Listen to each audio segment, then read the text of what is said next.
Почитувани, добродојдовте на нова епизода на подкаст на Биди Свој, со мене Мери Јанчева.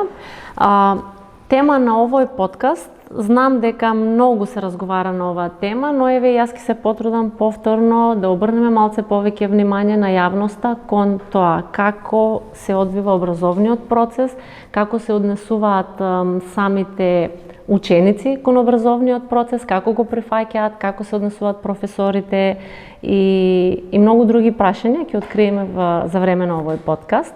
Прво да им посакам добре дојде на моите гостинки, Невена Стојанова, директор на Јане Сандански, Средно основно училиште во Струмица. Добре дојдовте, директорке. Благодарам.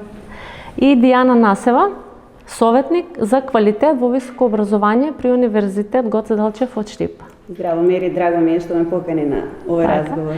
Јас се надевам се чувствувате убаво, пријатно. Малце се разговаравме пред да почне овој подкаст и свативме дека има многу што да се разговара на оваа тема.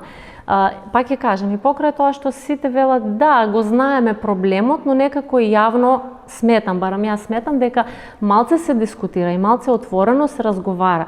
Дали е точно тоа што веќе децата не гледаат смисол во учењето? Какви се вашите ставови? Еве прво на тоа. Смисол, не гледаат учениците смисол во учењето. Знаат дека, па што ќе учам јас кога еве бизнисмените без никакво ниту образование, ниту ништо прават пари? Што се случува во денешно време? Директорке? Имате искуство и како професор? Да. Точно дека незаинтересираноста на учениците за образовниот процес расте со загрижувачки размери. Прашањето што ќе ми е учењето, кога околу себе гледам примери на луѓе кои без никакво образование станале некој нешто во општеството или постигнале успех, без разлика дали на финансиски или некој друг план, морам да кажам дека во нивните млади и се уште незрели глави не може да не остави впечаток и причина за размислување. Не би ги обвинила децата, само децата, има дел од вината и кај нив, меѓутоа мислам дека факторите се повеќе слојни. Ајде да почнеме од основната клетка на општеството, семејството, па потоа училиштето и целиот систем и општеството, и да се запрашаме какви примери ние даваме како родители, како просветни работници, како општествени дејци. Така да. Многу често знаеме да критикуваме, еве ние како родители ги критикуваме, не си заинтересиран, не учиш, ќе те испрашаат, ќе добиеш слаба оценка. Некако нема интерес. Сега, дали, еве, Дијана, вие работите повеќе на тие проектни активности, нели, со студентите. Мислите ли дека кај децата нема интерес воопшто за работа, не се заинтересирани да направат нешто од својот живот, или пак нешто друго има влијание тука? Јас баш би негирала. Не би рекла дека децата се незаинтересирани, туку децата ние не ги заинтересируваме. Затоа што, знаете, тие сепак се уште летаат, нив паметот им лета на сите страни. Нив, да ги прашаш главна професија би им била бизнисмен, инфлуенсер. Да. Што е тоа, нели? Да, тие гледаат и гледаат дека тие инфлуенсери убаво заработуваат, убаво изгледаат, убаво шетаат и сакаат да бидат инфлуенсери, си викаат, можеби таму ќе си ја најдам професијата. Јас од моето искуство, значи јас веќе 4-5 години активно работам на меѓународни проекти, особено во сферата на медиумите. Благодарение на тие проекти направивме нови медиумски алатки кои што се дел од Центарот за медиуми при Универзитетот Гоце Делчев. Така направивме и една нова веб страна, подобривме и некои други канали за комуникација со млади и имавме буџет и сакавме да вклучиме млади студенти кои што ќе работат со нас на тие проекти. Најпрво пуштивме интерен оглас на нашата веб страна на универзитетот, на нашиот социјален медиум на Facebook, на Instagram на универзитетот. Ние баравме само тројца ни се пријавија 12 студенти. И тоа не студенти од, да речеме, од... Просек нешто? Не, просекот ние не го мериме, туку сакав да кажам дека не се од правниот факултет, каде што има медиуми и односи со јавност, затоа што ние бараме да работат стриктно на медиумската платформа. Тука ни се јавија студенти од медицина, од факултетот за туризам и бизнес логистика, од филолошки факултет. И сега ние со колегите како да избереме, знаеш, сакаме да им дадеме шанса на сите. Направивме интервју и дојдоа, се појавија, ама толку беа средени, не да имаше интерес, не да беа прекрасни. Значи, би искористила прилика да ги поздравам сите од нив кои што поминали низ нашиот медиумски центар, со кои што сме соработували, со кои што ден денес знаеме да се собереме и да се видиме и да видиме кој до каде е.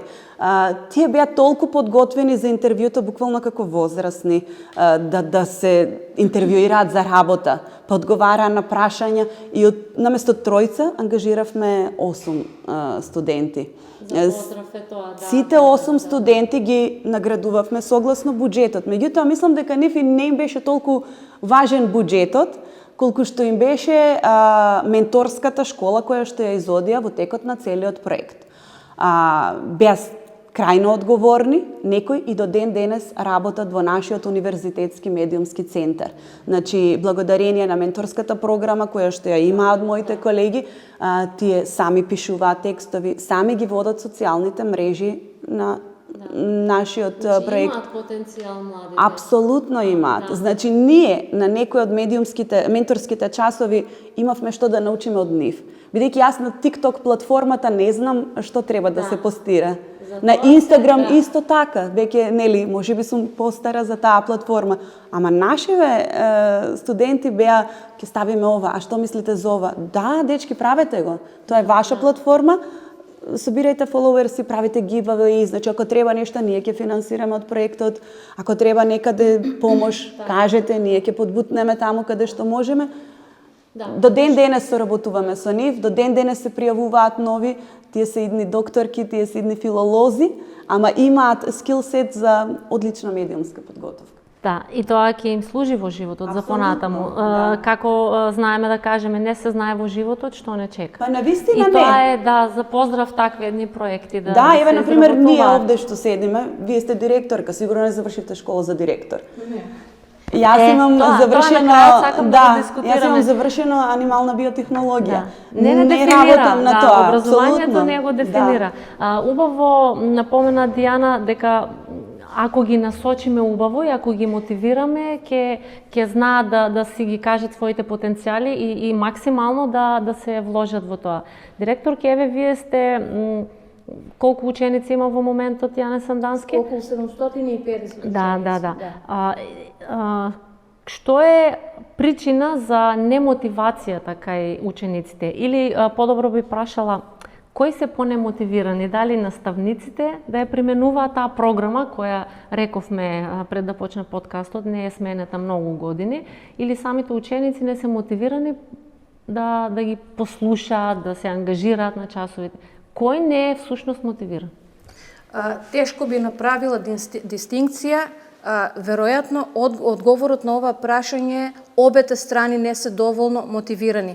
Јас на моите колеги, тоа го кажувам уште кога бев нивна колешка, професор по англиски јазик, кажувам дека наша основна цел треба да биде детето со радост да доаѓа на училиште.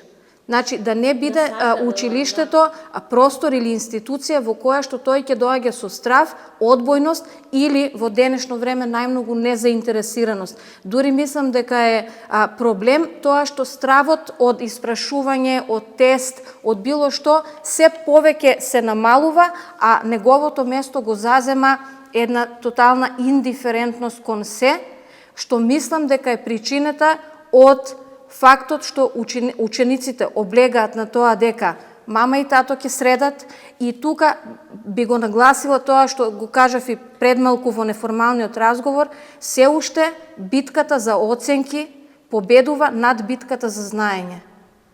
За тоа сме виновни ние родителите? Мора да се признаеме.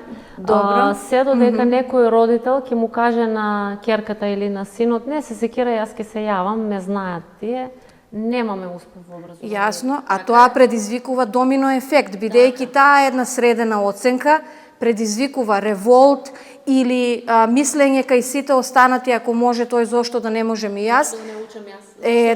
Зошто да учам, кога гледам ти има пократок начин и полесен начин да се дојде до целта, а целта е оценката. Пак ќе кажам, значи моменталниот образовен систем во фокусот ја става наставната програма.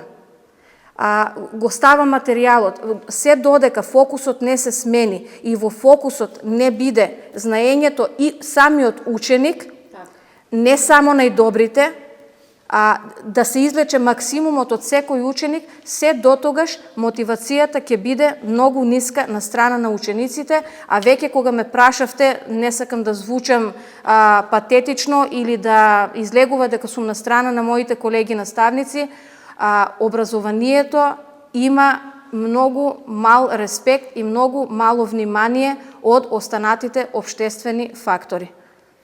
Воопшто не зборувам за финансискиот дел, зборувам за тоа дека мора наставникот да се издигне на еден пиедестал. Тука се отвараат нови прашања, колку самите... Директорке, извинете што прекинувам, пак ќе кажам, но овде влијание имаат и самите родители. Пак ќе се вратам на тоа. Ако ние ги воспитуваме дека треба да се почитува тој наставник и треба да имаш респект кон него, јас претпоставам дека истиот проблем е и во универзитетот. Учениците ќе имаат поголем респект и ќе го почитуваат. Можеби нема сите да учат за 5, но ќе има дисциплина на часот, ќе биде уреден часот и колку толку ќе се дојде до некое знаење. Така, родителот и семејството имаат голем дел од заслугата, дали ученикот ќе биде полн со почит кон професорот, меѓутоа јас би кажала дека тука огромна тежина носи самиот професор, дали тој ќе ја заслужи почитта и вниманието на крајот на краиштата на своите ученици. Тука, кога сме кај начинот на кој се формира еден час, например, имат ли слобода професорите? Ќе те прашам и тебе како е на универзитет, но сега во средно образование, имат ли слобода професорите да си го организираат часот како тие сакаат? Да. И зошто не? Еве, јас знам да отидам на родителска и да бидам малце по-бунтовна и да кажам дека тие напишано формули на табла и само да стоиш да го предадеш предметот што е, не е интересно за учениците. Дајте нешто да се смени. Го имаат ли право професорите тоа да го прават? Да, се додека се реализира наставната програма, наставникот може да инкорпорира своји методи за кои што смета дека се поиновативни, поинтересни и ќе доведат до подобар резултат кај учениците. Прашањето колку имаме такви методи на располагање е друга приказна. Значи, ние сме посетувале безброј обуки организирани од страна на Биро за развој на образование, некои консалтинг куки кои што доаѓаат и не обучуваат, меѓутоа многу време тоа се сведуваше на нема да е фронтален метод, ќе биде работа во групи или работа во парови, што за мене не е доволно. Вроди со плот. Јас не знам дали има такви часови, се организираат такви часови. Да, значи фронталната метода се повеќе оди во минатото, оди во заборав, иако јас морам да кажам, можеби сум малку старомодна, не сум целосно против фронталниот метод, има професори кои што со тој метод и текако можат да допрат до учениците со својата харизма и со своето знаење. Значи, за да применуваш таков застарен метод, мора да имаш многу во себе и да го дадеш на начин на кој учениците ќе го голтаат од тебе и ќе ја задржиш нивниот фокус 45 минути. Иновативните методи, тука од голема помош се нашите учества на Еразмус проектите, преку кои имавме прилика да посетиме голем број школи во различни држави и од таму да донесеме нови искуства тука, за кои што не е потребен не е потребен ниту преголем буџет, ниту не знам какви промени во структурата на самото училиште и се поголем број професори применуваат иновативни методи кои што се најмногу прифатени од училиштата кои сме ги посетили. Да. Дијана, што се случува кај вас во универзитетот? Како ги мотивирате студентите? На универзитетот автономијата на професорот е поголема отколку во основно и во средно образование. Колегите се иновативни, се трудат да внесат различни помошни алатки при предавањата на одредена тема, бидејќи таму не е само еден учебник кој што може да го користат, може да користат и надворешна литература и така натаму. Што се однесува до Еразмус програмата, кој што спомена директорката, таа е според мене една од најдобрите програми за размена на образовно искуство во Европа.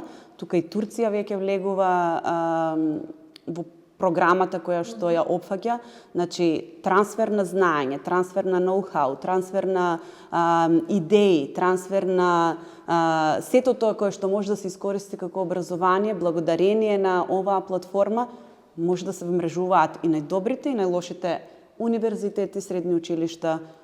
Мислам дека и во основни училишта може да се користи. Да, не сум слушнала за во основно училиште, но сум сигурна за средните образование. За средните, кај нас, например, е но се доста применува ли таа популарна. практика? Апсолутно да. Апсолутно да. Тоа кој што ќе искористи стипендија или проект кој што ќе работи на Еразмус и ќе појде во некој друг универзитет. Јас лично сум била на неколку Еразмус работилници, јас се враќам назад како друг човек. Едноставно хоризонтите ти се отвараат. Не сме вака фокусирани само на едно. Значи, не знам, има многу што да научиме. Ако се вмрежуваме со колеги од цела Европа. Една друга ситуација сега ми спомна, мојата ќерка беше преку програмата на Еразмус и се врати, мислам дека беа во Турција, и се врати со свој став дека ние овде имаме подобро образование, повеќе се учи, многу повеќе се учи отколку на пример во мислам дека беше Турција, да не се лажем. Да се учи. Да. Ние сега греото е да кажеме дека ние тука ништо не учиме. Стварно е греото да кажеме. Вика, мамо, ние сериозно учиме, значи некако програмата ни е обемна и се учи и сме многу понапред од студентите и учениците кои беа таму. Добро, и зависи на кој универзитет биле, пошто можеби биле некаде во тие планинските места каде што и нема толку, сигурно не биле во Истанбул. Меѓутоа, навистина се учи. Јас, например, кога се подготвував за емисијава, читав некои анализи и еве образованието наше во Македонија да го ставиме како човек. Возрастен од 18 години. Значи, ако нашето образование е човек и има 18 години, ќе почнеме анализа од 2006 година. Од 2006 година до денес тој човек поминал низ многу трансформации. Се смениле, мислам дека 11 или 12 министри. Од едната и од другата политичка партија и од третата политичка партија кои што се нели во Македонија. Внесено е дигитализација, електронски дневник, електронско оценување, Кембридж програма, па внесено е екстерно тестирање, па не дојде друг, нема да има веќе екстерно тестирање, ќе го прекинеме. Едносменско учење, па кое училиште има, кое нема. Не знам што колку така, разни, сега кога ги ама вака, значи, низ да. годините од 2006 до 2024, дали се тоа 18 години заедничка стратегија за развој на тој ученик, тој човек, тоа образование. И сега тој дошол, човекот образование, 18 години, треба да се запише на факултет. Поима нема на што. Затоа што нема јасна насока. Затоа што кога ќе се менуваат министрите, треба берем да се држат до една заедничка стратегија која што ќе продолжи во наредните 10 и во наредните 50 години. Така се креира здрави возрастни луѓе кои што ќе знаат што сакаат, ќе знаат каде да се видат, ќе се критичко настроени, ќе имаат свое мислење, ќе нема да се срамат и од незнаење, бидејќи тие се во клупите за да научат. Да. Ќе се гордат од своето знаење, каде да се представат и ќе знаат која е стратегијата на нашата држава. Така, и како што спомна директорката претходно, кога ќе биде во фокусот ученикот, и знаењето на ученикот во градење на таа стратегија и кога ќе имаме образовна политика, а не политика во така, мислам дека ќе биде за сите подобно. Се согласувате? Апсолутно. Јас би се надоврзала на Дијана во делот на отсуство на долгорочна стратегија за развој на образованието во нашата држава. Ајде да го спомнеме PISA тестирањето. Има некои така, имаме статистички податоци, не ни требаат така. Меѓутоа факт е дека 3 години поред тенденцијата на рангот на македонските ученици е опаѓачка. Тоа го пишува така. Значи, во извештаите на институциите кои се задолжени за реализација на PISA тестирањето, мислам дека се работи за Државниот испитен центар, акцентот е ставен на тоа дека и по трет пат PISA тестирањето се реализира без никакви технички проблеми и така натаму, што за мене, да ви кажеме, дури тотално небитно кога ќе се земе предвид кој е фидбекот од PISA тестирањето и да, значи упорно зборуваме за тоа дека фала Богу, реализиравме уште едно PISA тестирање, немаше никакви проблеми, интернетот не падна, но ајде да видиме, имаат слаби резултати во читање. Во читање, така. Тоа е поразителен факт, да. Видов некои бројки, да речеме, што ние сме мала држава. Ние сме скоро 2 милиони. Ние не можеме да се рамнеме со Америка, 350 милиони, или со Германија. Значи, тоа е интернационално тестирање. И ние на таа табела можеме тука со нашиот регион да се рамнеме, со регионот во бившите југословенски републики. И од она кое што го видов, например, 1970-1980 година, образованието, односно функционалноста на нашето образование и нашите ученици било на средно ниво во споредба со сите други републики во тогашна СФРЈ. Значи, па ние сме биле скоро на исто ниво како и сега. Позади нас е Косово. Косово е држава помлада од Македонија. Инаку многу се развиваат, страшно добро се развиваат, особено во концептот на квалитет на високо образование, каде што соработуваме со колеги, тие многу вртоглаво одат напред, вложуваат многу пари и сега ние сме биле на дното. И тогаш не сме биле ние со Словенија и со Хрватска на ниво. Нашите универзитети се помлади, нашите професори сегашни и академици учеле во Белград, во Љубљана, значи мораме да се рамниме, да се споредуваме со тие што се колку нас. Не можеме да се споредуваме со тие што се многу над нас. Последните овие интернационални надпревари, сега скоро беа кај председателката, учениците кои што беа наградувани. Учесници на приемот кај нашата председателка, деца од 65-та интернационална математичка олимпијада во Англија, Олимпијада по математика Коперникус на Универзитетот Колумбија во Њујорк, Меѓународна олимпијада по биологија во Казахстан, Европска олимпијада по физика во Грузија. Значи, наши ученици одат и оттаму донесуваат награди. Не смееме да ги подценуваме тие награди. Значи, и како ли беше Џорлев? Џорлев беше математичар, Џорлев, претходно Байрактаров. Гордост на Струмица. Јас пак би кажала, тие се одлични примери и тоа покажува дека потенцијалот на вистина постои. Меѓутоа, ќе кажем една анекдота. Во Љубљана сме на конференција за образование, на која што има присутни од сите бивши југословенски републики и стана збор за тоа постигнувањата во образованието на секоја од тие сега веќе држави, на која што јас реплицирав, не можете да кажете дека Република Северна Македонија стои толку лошо со образовниот систем, кога секоја година наши ученици успешно се запишуваат на вашите универзитети или добиваат награди на меѓународни надпреварувања. Одговорот беше дека процентот на тие деца е се уште толку мал што не може да ја потисне фактичката состојба дека состојбата просечно е на едно катастрофално ниво. Да. Зборот ми беше, јасно. потенцијали. За жал се уште се исклучоци тоа мали. Значи ние еве со име и презиме ги спомнуваме, бидејќи и ги паметиме, меѓутоа се малку. Да не се разбереме погрешно. Огромен број деца имаат во себе потенцијал да постигнат нешто. Сега што отсуствува тука? Точно таа стратегија. Слаби резултати во читање. Зошто?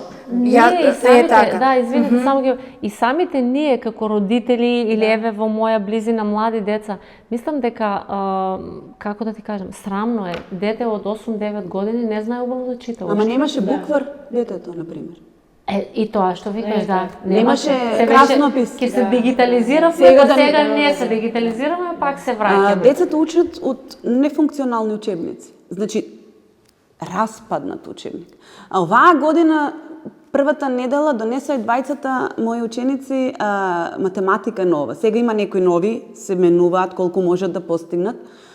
Се менуваат некои учебници и носат нов учебник по математика. Па вие не знаете каква радост беше дома. Века, мирисни колку убаво мириса новата книга. Замислете што е радоста на детето да добие нов учебник, а која е демотивацијата која ќе добие е ваков учебник. Ваков. Па ги принтам, па ги хефтам, па како очекуваме да бидат сите мотивирани да дадат максимум од себе со овие баници. Основните елементи ги нема за да тргне од некај. Немаме електронски табли, а немаме учебник. Па и да е електронски. Треба секој да има добро електронско помагало дома. Не може некој да учи од телефон. И дали се сите финансиски можни да потпреме на сите тие барања кои ги имаат од училиштата? Не сме. Да, за жал не сме, да. И економската ситуација не е таква каква што не е. И со таа цел ги правиме овие подкасти да разговараме отворено за сите тие проблеми со кои се соочуваме. Пак ќе кажем, не се виновни само студентите и учениците. Апсолутно не се. Не се виновни. Има, како што спомнавте, стратегија, каква е, што е. Убаво рековте пред да почнеме со подкастот да се снима. Зошто кога се прави таа стратегија, една образовна стратегија на ниво на држава, не се прашуваат и не се земаат во предвид сите тие луѓе кои се директно инволвирани во тој образовен процес. Точно. Не може да одлучува само министерот. Да ја прашаме учителката од прво оделение, што сака ученикот, да ја прашаме професорката од УГД Штип што и недостасува или како полесно да се мотивира. Пак ќе се вратам некако таа стратегија која што упорно ја спомнуваме долгорочна. Значи мораме прво да погледнеме на вистината во очи, значи луѓе, тука нешто сериозно не чини. Без разлика што и пред 50 години сме биле, можеби, сме се рамнеле со најлошите, да кажеме, во резултати и така натаму, меѓутоа, очигледно е дека имаме можности да одиме нагоре. Што е тоа што недостасува? Значи, земете ги резултатите или да ги земеме, не сакам да зборам, сите сме ние учесници во тој процес и дел од тој процес. Да ги земеме резултатите, да го најдеме коренот на проблемот и од тука да почнеме со решавање. Тоа што спомнавме, значи парталови учебници, од друга страна, колку можеме да зборуваме за квалитетни учебници, кога ние се уште пронаоѓаме граматички и фактички грешки во самите учебници. Тоа е нешто во кое што мислам дека во последните години одиме назад. Не било случај во учебник, можеби не бил со не знам каков квалитет, меѓутоа граматичка грешка или грешка во факти, не било поимливо да се највисока планина таа или таа да го провериш. Колку често на социјалните мрежи гледаме родители споделуваат такви факти, ајде да ги кажем. Од моето искуство, значи ќе се задржам на учебниците. Тука доаѓа до израз тоа неприфаќање на идеите и мислењата на оние што работат со учениците и со учебниците. Предметот англиски јазик со години беше на едно многу високо ниво, Една причина е тоа што децата се максимално изложени на англискиот јазик, музика, филмови и се друго и го знаат, така. А друга причина беше што работевме долги години од моето вработување в 97 до некаде 2015-16 со учебници од најпознатите издавачки куки: Оксфорд, Лонгман, Кембридж и така натаму. А не знам од која причина, целосно во 2017 се сменија наставните планови и програми и се усвоија учебници кои што се за неколку нивоа подолу од оние проверени, кои добро функционира, а се, што е најжално, се за неколку нивоа подолу и од тоа што учениците го можат и го знаат.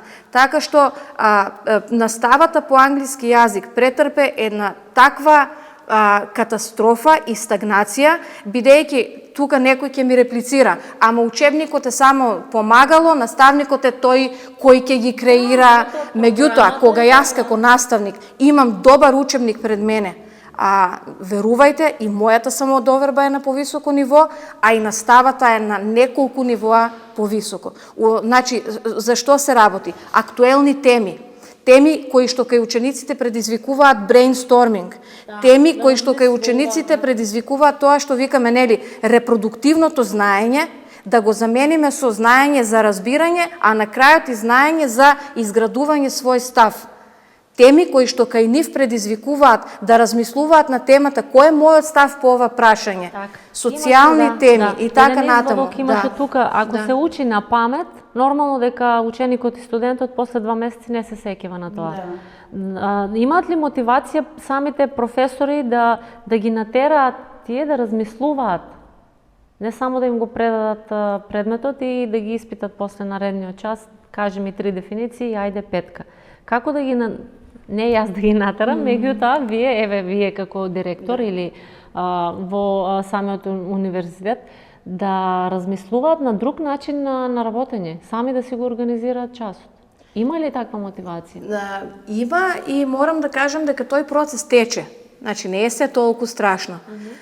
Јас мислам дека новите законски решенија треба да одат во правец, а сигурно нема да одат за жал, на промена на тие наставни програми, да не биде пак исто како што било и 85-та година македонски математика, англиски, социологија и така натаму, туку да се внесат нови предмети од типот дебата, афирмативно, негативно мислење и така натаму, каде што ученикот прво наставникот ќе добие мотивација да разбуди некои други вештини кај детето, а потоа и детето самото ќе свати дека во мене има и нешто за кое што и не сум знаел дека постои. И на тој начин и самодовербата ќе му се зголеми и мотивацијата за доаѓање на училиште, за активно учествување во наставниот процес. Она што го приметив како медиум, еднаш правивме една анкета низ градот, младите се срамат да зборуваат пред камера.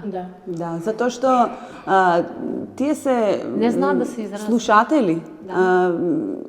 Дури се срамат од незнаење. Например, ако стане на табла и не знае и е искритикуван уште од најрани возрасти од наставникот, и тоа дете ќе се затвори во себе. Тоа ќе има страф и срам од јавно говорење. Тие вештини, за жал, не се афирмираат во текот на основното образование. Кај нас, например, морам да кажам на универзитетот, да си го пофалам дека имаме ораторски средби, на кои што доаѓаат од последните 2 години колегите викаат и средношколци. И од Струмица беа учествува. Значи на тие ораторски средби најпрво со месеци ги подготвуваат учениците и студентите за јавно говорење, за чиста мисла, за критичка мисла. Значи нивните текстови се да се наежиш. Буквално јас секоја година одам ги слушам и си велам нова доза ежење. Значи, колегите ги подигнаат тие ораторски средби на едно многу повисоко ниво. Студентите излегуваат многу посигурни од нив. И не се срамат и плашат јавно да говорат за теми кои што се малце така солени за општеството.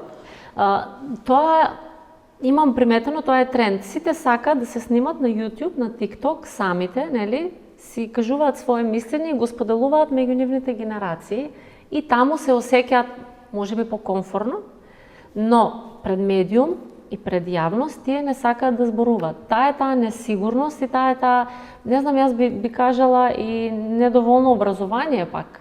За да го имаат тоа во себе и да го кажат своето мислење. Можеби тоа не би можело да се вметне во вистинската образовна структура или предмети. Значи таков предмет, ораторство, дебата, не би можело да се воведе. Меѓутоа, порано имаше секции каде што реално функционираат тие секции за глума. Па одевме на се. Одевме на читање поезија, рецитирање, на драмска секција, на се. Имате хор? Како не? Има уште добро. Добро, значи да, ама некои од тие изумреа. Јас се сеќавам трето одделение, добив награда за некоја песничка за мама и со мојата наставничка што ми беше, отидовме во телевизијата локална тогаш, ама само што се отвара. И јас ја читав таму, не дека немав трема. Ама, значи, со такви настапи во текот на времето сум се изградила како личност да можам да го кажам мојот став, да можам да зборувам јавно, да не се срамам и да не се плашам, бидејќи па кој човек не сгрешил? Можеби и овде со ова што го зборуваме денес, некој ќе навредиме, нешто ќе погрешиме, па не сме погрешка. Да. Тука ме наведува темата која што ни беше за малце покасно, меѓутоа сега е, мислам дека моментот. Гледав кога се спремав за мојот подкаст, гледав некои други подкасти со студенти. И таму тие многу дебатираат дали треба да се оди на факултет или не. И многу беше интересно. Дечко што има веќе завршено факултет и некој што е на самиот факултет. И тој веќе свесен дека завршил факултет и многу убави совети имаше дадено.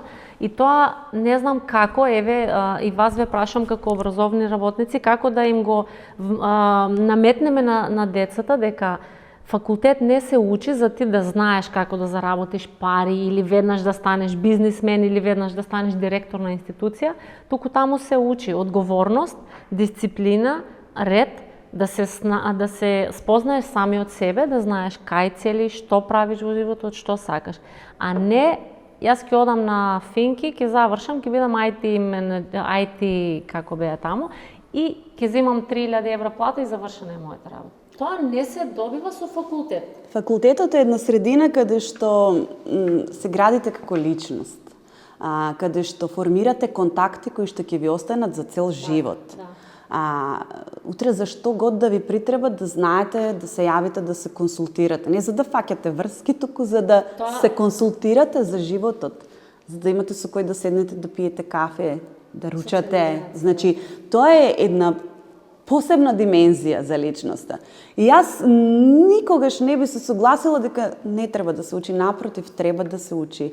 Убаво е да се учи факултет, бидејќи самата анализа, синтеза на податоци, мозокот на друг начин ви се развива и на друг начин функционира. А во однос на бројките, пошто ја милувам да кажувам бројки, како што приметивте, процент на милионери со факултетско образование. Според истражувањето на WealthX од 2020 година, околу 84% од милионерите ширум светот имаат универзитетска диплома. Од овие 84% голем дел имаат магистратура или докторат, особено во области како бизнис, право, како инженерство. Значи, нема дискусија дека ако вие завршите што повисоко образование, вие нема да успеете во животот. Па самата диплома е еден успех. Како вие натаму ќе ја измонетизирате таа диплома, тоа е веќе дали ќе ви се погоди партнер, и потенцијали и личноста предодредени. Може да се случи неприродна катастрофа, како ковид што се случи. Па стагнира еден куп професии тогаш. Значи, вика, еве финансиски приходи од САД, според нивно биро за работа, платата во САД за луѓе со средно образование е околу $42,000 годишно. Со универзитетска диплома е околу $72,000 годишно, магистарска диплома околу $84,000, додека со докторат е над $100,000. Никој не може да го негира образованието, дека не те прави поконкурентен на пазарот, дека со факултетска диплома ти ќе бидеш никој и ништо. Не. Да, тоа е мислењето кај, еве, директорка сте на средно училиште и сите знаат дека што ќе ми е диплома, татко ми има бизнес, јас ќе го продолжам неговиот Нека го бизнес. продолжи, нека Што го ќе ми е и диплома? убаво е тоа да го продолжи. И тоа нека биде апел до сите. Убаво го споменавте се тоа. Не е дипломата за ти да продолжиш да бидеш бизнесмен или не знам што. Дипломата е за себе, да можеш да се снајдеш, така би јас дефинирала, да се снајдам во животот. И што понатаму? Мојата ќерка знае да каже, како ти текнуваат такви мисли, такви реченици и за се, нели, ќе кажеме за се не бива. Тоа е учење и надоградување цел живот. Така и не треба да застане со земањето на дипломата, значи мора да се искористат сите предизвици кои што ќе ви ги донесе животот. Каков е мајндсетот на средношколците? Каков им е планот за понатаму? Мајндсетот на средношколците морам да кажам дека е конфузен и пак ќе кажам не по нивна вина. Кариерното советување како форма го има во средните училишта. Значи, ние по некое правило би требало да им бидеме од помош на нашите ученици во нивното понатамошно усмерување, кариерно изградување, избор на професија и така натаму. Меѓутоа, јас мислам дека тука пак општата слика недостасува и влада една огромна несигурност за тоа што ако студирам тоа и како тоа мене ми гарантира, не зборуваме сега за тоа дали ќе заработам многу пари, како тоа мене ми гарантира екзистенција во животот. Па на никој не ни гарантира тоа. За жал, тука, би се надоврзала на претходната дискусија на Дијана, те поддржувам во ставот дека универзитетското образование треба да биде фактор и ценето и гаранција за тоа дека ќе бидеме на врвот на општеството. Во моментот, за жал, периодот во кој што веројатно се натрупаа високообразовни кадри во државата, на начини за кои што сега не би дискутирала, бидејќи немаме толку време, предизвика, ајде да кажем, некаква паника или страф во надлежните институции, кои што, јас сега зборувам можеби малку себично, како директор на училиште во кое што се изучува и гимназиското образование, така што во последните години фокусот е максимално ставен на стручното образование, што е за поздрав. Значи, тоа е окей. Така, да. Значи, ако со тоа давање фокус и акцент на стручното образование на начин како што треба да биде, ако со тоа навистина одговориме на потребите на пазарот на труд и се намали тој дисбаланс, некаде претрупано кадри, а некаде ги нема ни за лек, тогаш сме ја постигнале целта. Меѓутоа, јас мислам дека во тоа давање фокус на стручното образование, ред години наназад се занемарува важноста на гимназиското образование. Тоа што го спомнав и претходно, закон од 2004 година што не претрпел никакви промени. Никаква стратегија, никаква стратегија, а јас кажувам, значи, ние не продуцираме кадри кои што веднаш ќе можат да го пополнат пазарот на труд. Меѓутоа, луѓе, ние продуцираме идни академски граѓани, кои треба да бидат столбот на општеството и се треба понатаму да се гради околу нив. Така да мојот апел би бил, ако има кој да го слушне, да се вратиме малку и на гимназиското образование, да претрпи не реформи како до сега, со неуспешни експерименти, секој министер што дојде со нова идеја која што паѓа во заборав по неговото заминување, туку со реформи подолгорочни зад кои што ќе стојат сите, без разлика на партиска определба, без разлика на се друго, и кое што ќе трае со години за да добиеме систем на гимназиско образование кој навистина ќе продуцира академски граѓани кои чија цел не е само да го добијат лист од хартија на крајот, туку да се пронајдат себе таму на врвот на општеството, во креирањето на општествените политики и во подобрување на еден начин на целиот систем во кој што живееме. Да, така е. И јас го поддржувам тој став и навистина треба, а не да се разговара сега што ќе ти е природно математички, што ќе си после ништо. Ај оди нешто стручно да си имаш Да. занает. Јас викам, нели И што тоа викаат, треба да има, старите, да, за секој воз има патници. Во едно општество треба да го има и тоа. Треба да има и занаетчи. Да. Значи, нашата, да. тоа го имаат некои држави околу нас. Значи, кариерното советување во Хрватска се состои во тоа што уште во основно образование, а според афинитетите и капацитетот, да кажеме, на учениците, тие добиваат не само идеја или предлог за тоа што би требало да учат, туку на еден начин малку поинтензивно ги насочуваат дека ти си за стручно училиште.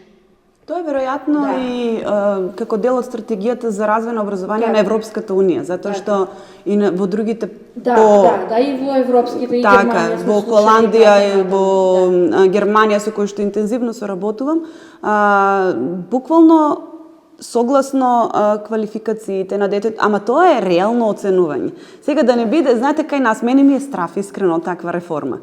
Ќе биде моето дете, ќе оди во гимназија, за факултет, не знам дали мајндсетот. Болести, за да дојдеме до тој степен каде што на еден многу реален начин детето само со себе ќе биде на чисто дека јас сум за тука. Да, ама и тој што ги насочува во кариерниот центар треба да биде абстрахиран од секакви можни влијанија, да не биде да се деца кои што лошо насочени. Сега ти ќе одиш таму. Да, а не лошо и да бидеш за нечија. Например, не знам дали приметувате, ние немаме веќе плочкари, немаме водоводчи, немаме електричари, луѓето немаме. Значи, и убаво заработуваат. Тие професии се исто така благородни. И тие луѓе честно си ја заработуваат својата дневница. Како ги снемува на пазарот на трудот, па земаат и повеќе од професори и нека си земаат. Се е тоа убаво. Значи, треба да има, како што рече директорката, некој баланс на тоа колку луѓе за каде ни требаат. Так, тоа се зависи од самата држава, уредувањето, од стратегијата, како се прави и нека ги погледнат малце и потребите и на наставниците, и на учениците, и на граѓаните воопшто би рекла. Сакав уште тоа не начнавме приватни училишта, академии и државни приватни факултети, повеќе тоа сега е поинтересно, и државни факултети. И академиите од друга страна, кои сега им го матат умот некако на младите, ќе завршам академија 6 месеци и ќе бидам IT менаџер и завршена е работата. Тоа е бизнис. Значи, секој е чест на тие кои што успеале да се наметнат на пазарот на трудот, кои што зграбиле доста ученици, можни наши идни студенти и ги едуцирале за некои алатки. Меѓутоа ги едуцирале многу тесно и само за тие алатки. Тоа нема споредба со универзитетското образование, нема споредба со факултетот. Значи, како што реков и претходно, од универзитет излегувате како сеопфатна личност. Овдека не, дека не излегуваат како личности, меѓутоа се многу тесно насочени. Значи, да прават само ова чашата и толку. Сега прашање е дали на пазарот на трудот му треба толку луѓе кои што ќе ја прават чашава.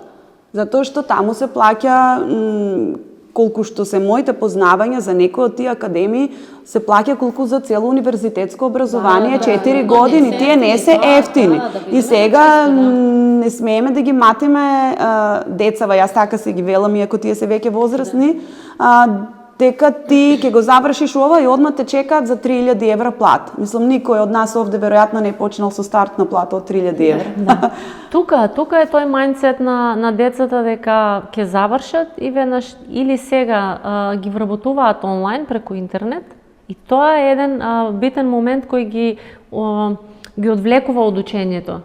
Тие заработуваат уште од млади, некако, не знам, 16-17 години, седат на интернет, заработуваат онлайн, и тоа им го прави проблемот во нивната се уште млада глава, младо мозоче, дека еве ќе заработвам на интернет, што ќе имам образование. Ама и тоа се трендови. Знаете дека ништо не е вечно од тоа, особено такви трендови се појавија со ковид. Пандемијата. Значи, кога се затворија сите дома, им требаа доста луѓе кои што онлайн ќе работат и кај нас како поевтин пазар на труд, се анимираат доста млади луѓе. Меѓутоа, тој тренд ќе заврши. Значи, ќе се презасити пазарот. Тие деца, млади луѓе кои што завршиле само за оваа алатка, нема да се способни да се преориентираат кон artificial intelligence, значи оваа вештачка интелигенција која што зема замав и која што многу брзо се развива. Апсолутно. Додека еден инженер од Финки со вака широк спектар на познавања или од нашиот универзитет, од факултетот за информатика, каде што имаме прекрасни програми, каде што учат за вештачка интелигенција веќе, значи тие се спремни, како што рековте, значи државните универзитети не можеме да ги подценуваме, за приватните не би дискутирала бидејќи не им ги знам парадигмите и тоа како завршуваат студентите таму. Меѓутоа, јас како студент од УКИМ, како вработена на УГД, апсолутно тврдам дека таму програмите се така убаво направени да направат од тие млади луѓе комплексни личности кои што ќе го носат, како што рековте вие, ова општество. И уште нешто сакав, извини. Значи, кога ќе зборувам со младите со кои што јас соработувам, мене многу ме плаши тој факт дека не ни се конкуренција овие приватните, не ни се конкуренција ниту академиите, нас ни се конкуренција сендвичарите во Германија. Значи, одат, се запишуваат прва, втора година, потоа ќе оди на работа летна работа во Германија и не се враќа, му се допаднало таму. Одете во Европа, ама одете како стручњаци. Врати се дома, заврши си го универзитетот, заврши си го факултетот, види ако веќе не ти одговара овде, оди, ама како стручњак, како професионалец. А ако влезеш на врата во Макдоналдс, ќе останеш таму многу долги години. Значи, ако сакаме да работиме во сендвичари, па и овде в сендвичарите се празни. Ако сакаме да работиме по две работи, и овде има по две работи, и има за тоа јас го тврдам, сите што одат во странство работат две работи, па и ноќна смена, и зимаат убава плата, па и тука можеш да работиш 3 смени, и тука ќе се зимаш солидна плата и ќе се живееш убаво. Да, сакате да кажете нешто? Апропо дискусијата на Дијана, конкретен пример од нашето училиште. Се зголемува трендот на ученици, секакви, одлични, амбициозни и било какви, кои што, ајде да кажеме, во последната година на нивното средно образование, бараат, согласно со родителот, да бидат префрлени како вонредни, баш од таа причина што он веќе работи, таа или тој работи онлайн или не мора да биде онлайн, веќе работи нешто друго. Значи, така. Јас викам, тоа е голем аларм, бидејќи нема, значи, фактор во општеството, дали е тоа родител, наставник или некој друг, кој има доволно аргументи на тој ученик да му каже, образованието е побитно од сите тие брзи начини на заработка. Да. Тука е нашата задача ама мора да бидеме, значи факт е дека немаме многу аргументи. Тие ќе не побијат со факти на деца од нивните генерации кои веќе возат своји автомобили, родителот понекогаш не ни знае како тој дошол до тие пари, што е уште пострашно. Значи мора да работиме на тоа, да најдеме начини да го вратиме дигнитетот на образованието и тоа да го пак вратиме во нивните глави. Да знаат дека се друго е, како што кажа Дијана, од времен карактер, ќе ги остави во една хоризонтала, немаат никаква вертикална опција за напредок. Сега и нели на крајот, најдобро би било кога ќе станат стручњаци, државата пак да најде начин да не размислуваат за тоа каде надвор. Да најдеме начин да ги задржиме овде. И пак, можеби ќе се вратам малку назад во дискусијата. Дали сме доволно во чекор со времето? Оти тие се трендови кои нема да заминат толку брзо, за ние да кажеме, не е важно, блогери, инфлуенсери, тоа ќе трае и сигурно ќе уништи низа генерации нанапред. Наместо да го негираме нивното постоење, може би треба да бидеме во чекор со времето и да видиме што од тоа, ајде да зборувам, например, за социјалните мрежи, може да се инкорпорира корисно дали во образовниот систем, дали во нивниот секојдневен живот. Например, матурата. Тема на разговор од различни причини. Се уште не функционира како што треба, морам да признаам. Сега матурата во однос на ChatGPT. Сите сме во паника затоа што учениците користат ChatGPT. Прво, значи, менталниот склоп на учениците не е на доволно високо ниво за да сватат дека остај ги сите начини на кои што ќе се снајдеш, напиши тоа што го знаеш, бидејќи тоа е единствено важно. Тоа си ти. Тоа си ти. А значи, например, професорке да не биде ChatGPT партнер во нашето образование. Баш тоа сакав да кажам. Например, јас го пишувам на син ми. Ама да знае да го користи тоа, нели? Да знае, да. И тоа е TikTok-от, Инстаграмот, наместо за да го користат, бидејќи сигурно некој од овие податоци мене ChatGPT ми ги извади. Факт е, сите, но ние сме веќе изградени личности и на нас ChatGPT ни помага во тоа. Ама тие се ослонуваат комплетно на ChatGPT. Да, и постои ризик да станат тотални паразити и да воопшто не се развијат. Јас пак ќе кажам конкретен пример, нели, се од нашите школски клупи. Да. Значи, што се случи со вештината пишување есеј? Сигурно има и кај вас од поголем обем и се. Меѓутоа, огромен број од учениците ја немаат вештината во тој даден рок, дали е 45 минути или 2 часа, да го погледне насловот, да направи брейнсторминг, да го срочи тоа што сака да го каже, да го формира во пасуси и да даде свој став за сето тоа. Зошто? Можеби ние тука кумуваме на тоа, деца, темите за есеј за наредниот час ќе бидат таа и таа. Да, јас спомнав во еден претходен подкаст, тетка ми, војна ми, стрина ми ќе напише, тие го учат. Во најдобар случај и тој да ги напише и двете, вештината на брзо размислување, на отсуството на паника, бидејќи некој многу попаметен од нас кажал дека 45 минути се сосема доволни за да се напише една добра писмена работа по македонски јазик. Меѓутоа, тој не се ни обидува да го најде тоа во својата глава, туку размислува кој ќе ми напише, кој ќе ми помогне, на кој начин потоа тоа ќе го препишем, дали од телефонот и така натаму. Јас имав една ситуација. Да. Многу беше интересно. Значи, дете кое што се спремаше за писмена самостојно. Значи, зборуваме за креативно дете и со имагинација, што е многу чудно за денешно време. И се пишува сам. И сега оди на училиште, ја пишуваат писмената, а вика на одморот, на ChatGPT му кажа, не знам, будење на свеста и им напиша.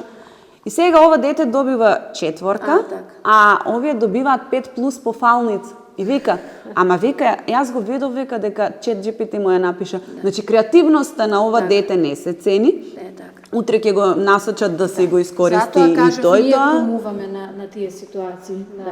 Нека биде апел тоа и до сите наставници, и до наставниците, и до родителите, аз секогаш знам да кажам, и родителите, да обрнеме малце повеќе внимание. Ние како родители на своите деца, наставниците да се потрудат малце повеќе, на било кој начин да ги мотивираат учениците да им бидат посконцентрирани на часовите, да извадиме максимум колку што можеме од нашите деца, затоа што заклучок од нашиот подкаст е дека да, тие се интелигентни, имаат потенцијал, можат, но начинот како ние да допреме до нив, тоа е, мислам, проблемот на денешницата. Да ги насочиме. Например, мобилните телефони, нели едно време имаше, ги ставаат во джебови, шијевне. Така, сега ја имам приметено лично дека му пишувам додека е на час, ми одговара тест. И викам, ти нели си на час? Па да. Значи, што прави наставникот? Зашо не ти го земе телефонот? Зашо на сите не ви го земе телефонот? Или ако веќе сте на телефоните, ако учиме за Франција, за не знам колку е широка сена, ајде најдеме колку е. Значи да го искористиме мобилниот што секако ти е во рака, така и повеќе ќе му остане во памтење за сена. Секогаш кажувам тоа, да. Бидејќи џабе ако му го земам и го ставам во џебот, а тој цело време со мислите е таму. да најдеме начин да ги искористиме тие Па како алатки можеме, во Вика на TikTok технологијата. ги имаме, цела лекција имаме на TikTok. Добро, ајде наставничката, нека се прилагоди, нека каже, така. имате 15 минути, најдете ми на TikTok, шон велите дека е корисен, најдете ми информации за Франција, кој што знае. Јас верувам дека ќе му остане во главата. Сигурно, сигурно. Јас, например, бев изненадена кога ми кажува делови од интервју, од дебатата помеѓу Трамп и Харис. Викам, од кај го знаеш? Од кај го знаеш? Тоа па вика на TikTok го имаше. Ама они на телевизија, на вести никогаш нема да седнат и да го гледат, да ја гледат таа дебата. Но TikTok им налага, нашле начин како и нашле начин и знаат, нели, што каже директорката, попаметни од нас знаат дека веќе повеќе од 20 секунди не се задржува нивното внимание. Кратки рилс, направено најинтересни моменти и тие ќе го запамнат тоа. Ајде да се прилагодиме малце на тој нов и помодерен свет. Мене ми е многу интересно, можеме да се разговараме уште многу за тоа, но јас би сакала за крај да ни дадете некој совет за идните ученици кои ќе бидат во вашето и се во моментот во вашето училиште и за идните студенти и овие што се во моментот студенти. Директорке, кој би бил вашиот совет? Мојот совет и порака до нашите ученици би бил: искористете го максимумот од вашите професори. Барајте од нив, стимулирајте ги, вршете притисок за да добиете знаење. Оценката ќе дојде само по себе, а и да не дојде не е крај на светот, ако вие во рамките на вашите можности сте го добиле она со кое што понатаму ќе може да се служите и да станете успешни луѓе во општеството. Не е битна петката? Воопшто не е битна. Се уште е, бидејќи понатаму многу работи зависат од тој успех, упис на факултет и така натаму, меѓутоа мислам и сите треба да работиме на тоа да ја малку ставиме во настрана и да избијат на површина вистинските вредности на образованието, знаењето и ученикот како целосна личност. Многу зборувавме за знаењата, за учењето, за наставните програми. Јас би кажала, еве, да не завршиме нели негативно, би кажала дека, например, нашето училиште, можем да кажем и останатите училишта во регионот, многу работат на менталното здравје на учениците. Не велам дека нема ситуации каде што не сме баш на ниво, меѓутоа многу се работи на менталното здравје, на изградувањето на ученикот како личност, не само како одличен ученик, бидејќи за мене одличниот ученик без карактер е равно на нула. И она што претходно го спомнавме, им даваме начини да се реализираат и во области кои што се вон наставната програма. Значи го спомнавме, хорот, оркестарот, има деца кои што се пронашле во тоа и сега, не да кажем екзистираат, се пеачи, инструменталисти и така натаму, благодарение на тоа што моите колеги успеале да го детектираат тоа кај нив и му дале доволна мотивација да излезе од таа комфортна зона на ај што ќе кажувам јас сега дека ме бива за нешто, исто така спорт, од минатата година фотоновинарскиот клуб во кој што почнаа да увидуваат дека да, јас можам да направам интервју со доктор Митов, например, наш поранешен ученик, можам да направам анкета по Струмичкото корзо, така да мрднато е од мртва точка. И тоа